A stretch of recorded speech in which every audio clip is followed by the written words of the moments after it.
wilayah. Warna putih ini adalah komunitas Yahudi. Mereka tidak lebih dari 8%. Dan di Palestina saat itu ada 12 distrik atau 12 provinsi. Tapi apa yang terjadi? 1 tahun kemudian, PBB di tahun 1947 divide the Palestinian territory. Mereka membagi 2 wilayah Palestina. 54% bagi Israel dan 46% bagi umat Islam Palestina. Itu langkah awal, dan lihat dari tahun ke tahun. Palestina makin lama makin hilang. Dari 12 provinsi, 11 provinsi di Palestina sudah dikuasai Israel. Tinggal 1 provinsi yang belum mereka kuasai, Gaza. Sengaja Allah sisakan Gaza untuk kita umat Islam dunia. Kenapa? Karena dari Gaza insya Allah Palestina akan kita rebut kembali. Betul? Dan siapa yang akan membebaskan Palestina? Bapak Ibu, coba lihat Bapak Ibu, dari tahun ke tahun Palestina menyedihkan. Sekarang semua wilayah sudah dikuasai Israel. Hanya tinggal 2 Palestina itu. Ada West Bank tepi barat dan ada Gaza Strip, jalur Gaza. West Bank mereka kuasai, tinggal Gaza yang belum mereka kuasai. Dan lubangnya kita, di West Bank tepi barat ada kiblat kita yang pertama, Masjidil Aqsa. Ini Masjidil Aqsa Bapak Ibu. Segini, Al-Aqsa itu alun-alun dari sini sampai ke sini. Nah ini Al-Aqsa. Di dalamnya ada Masjid Kibli. Disinilah disebut Masjid Kibli karena disinilah kaum muslimin di zaman Rasulullah salat asar pertama kali menghadap Ka'bah. Ka'bah di bawah. Mereka menghadap ke Ka'bah ke bawah. Salatnya di sini. Maka dinamakan Masjid Kibli. Ini Masjid Dome of the Rock. Disebut Masjid Dome of the Rock karena di dalamnya terdapat batu yang dinaiki Rasulullah ketika Mi'raj menaik ke Sidratul Muntaha. Atau juga disebut Kubatus Sahrah karena kubahnya emas berwarna kuning. Di bawah lantai ini ada Masjid Buraq ke bawah sana. Dan di bawah lantai ini ada Masjid Marwani. Di bawah lantai ini itu masjid yang digunakan Rasulullah mengimami 1.500 Nabi dan Rasul ketika Isra Mi'raj. Bapak Ibu rahmati Allah, lupakah kita? Kalau Nabi Sulaiman pernah diberikan 3 permintaan oleh Allah. Saya tahu hal ini dari seorang syekh ketika saya berkunjung ke Israel. Di Wadi Yunus, itu Palestina sebetulnya. Cuma diklaim menjadi wilayah Israel. Di Wadi Yunus saya bertemu dengan seorang syekh. Syekh ini berkata kepada saya, "Hunaka hadisun alladhi yata'allaq bi kisati Nabi Sulaiman alaihissalam." Ada satu hadis Ustaz yang terkait dengan kisah Nabi Sulaiman alaihissalam.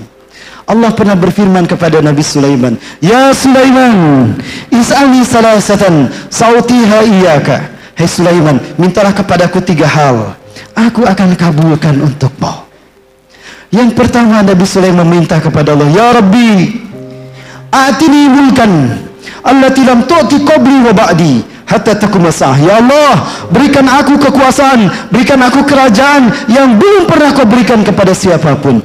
Fa'atahu iyah. Maka Allah memberikan hal itu pada Nabi Sulaiman. Maka lihat istana Nabi Sulaiman, kekuasaannya belum ada yang menandingi sampai hari kiamat. Yang kedua, "Ya Rabbi, ij'alni malikan adilan kama tarda." Ya Allah, jadikan aku raja yang adil, di mana keadilanku sama dengan keadilan yang kau kehendaki dan kau ridhoi. Maka Nabi Sulaiman raja yang adil bukan hanya untuk manusia, binatang sekalipun adil, termasuk untuk semut. Yang ketiga, Nabi Sulaiman berkata kepada Allah Azza wa Jalla, "Ya Rabbi, la tada' ala ahadin alladhi yazuru masjid hadha ba'di hatta taquma sa'ah wa la yusalli fi rak'atain illa an tahuta anhu khotaya kullaha qala ayahrija min hadzal masjid." Ya Allah, jangan kau biarkan siapapun ya Allah sesudahku nanti sampai hari kiamat, siapapun yang berkunjung ke masjidku ini, walaupun hanya salat 2 rakaat di dalamnya, di mana saja, mau di sini, mau di sini, mau di halaman ini atau di sana, walaupun cuma 2 rakaat, kecuali engkau hapuskan semua dosa-dosanya ya Allah, qabla ayakhruja min hadzal masjid, sebelum kaki terakhir keluar dari masjid ini. Maka siapapun yang bertaubat di masjid ini, meminta ampun kepada Allah atas dosa-dosanya, dan walaupun hanya salat 2 rakaat di masjid ini, Allah menjamin habis dosa-dosanya ketika dia keluar dari masjid ini. Inilah kenapa Rasulullah SAW memuliakannya sebagai masjid yang ketiga yang Rasulullah muliakan. La tushaddu rihal ila salasatil masajid. Jangan kalian berziarah dengan niatan ibadah kecuali pada 3 masjid. Al-Masjidil Haram wa Masjidil Rasul sallallahu wa Masjidil Aqsa. Maka kalau mau umrah, umrahlah plus Palestina plus Aqsa. Ini sunnah dan perintah Rasulullah sallallahu alaihi wasallam. Baik Bapak Ibu rahmati Allah. Dan apa yang terjadi hari ini, lupakah kita? Yahudi sekarang sedang euforia. Kenapa mereka euforia? Karena Tuhan yang mereka tunggu-tunggu sebentar lagi datang. Kenapa mereka mengatakan dan meyakininya? Karena sapi yang akan dikorbankan untuk Tuhan yang mereka tunggu-tunggu hari ini telah lahir. Ya. Dan mereka mengatakan di dalam kitab yang mereka yakini, bukan keyakinan kita. Kalau ciri-ciri Tuhan mereka akan datang apabila sapi merah jantan, bersih tanpa cacat, merah semuanya, itu telah lahir dan ini sapinya sudah ada. Mereka sedang bergembira menyambut kedatangan Tuhan mereka. Meneliti siapapun gerakan-gerakan di dunia yang ingin menghalangi terwujudnya ambisi mereka. Dan yang mereka takuti bukan negara Timur Tengah lagi, bukan Afghanistan, bukan lagi Irak, tetapi yang mereka takuti Indonesia, Bapak Ibu. Kenapa mereka takuti Indonesia? Karena di Indonesia ada ustadz-ustadz akhir zaman.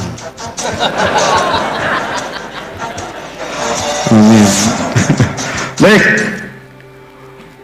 Maka lupakah kita, saya teliti kembali Bapak Ibu, data demi data saya kumpulkan agar memuatkan keyakinan saya Bapak Ibu. Dan ini data-data yang saya dapatkan. Benyamin Netanyahu, dia dan Rabi Yahudi berbicara. Seorang petinggi Rabi Yahudi mengatakan kepada Benyamin Netanyahu, tolong percepat langkah untuk menyambut kedatangan Tuhan yang mereka tunggu-tunggu.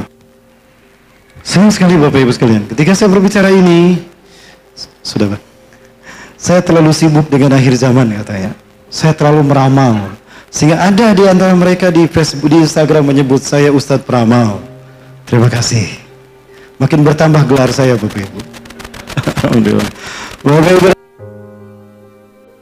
sadar dan tidak tahu bahwa ternyata Yahudi pada akhirnya kemudian mereka berbondong-bondong dengan bangga memasuki Al-Quds, kiblat kita yang pertama. Tahukah Bapak Ibu sekalian yang mereka rencanakan? Apa yang mereka rencanakan dengan kiblat kita yang pertama? Mereka akan menghancurkan kiblat kita yang pertama dan akan mereka ganti dengan Bait Solomon. Ini akan menjadi mereka bangun nanti. Dan mereka membangun ini untuk Tuhan yang mereka tunggu-tunggu tadi, Dajjal. Dan demi Allah insya Allah, ada satu negara yang sering dinantikan dan diyakini oleh Muslim Palestina.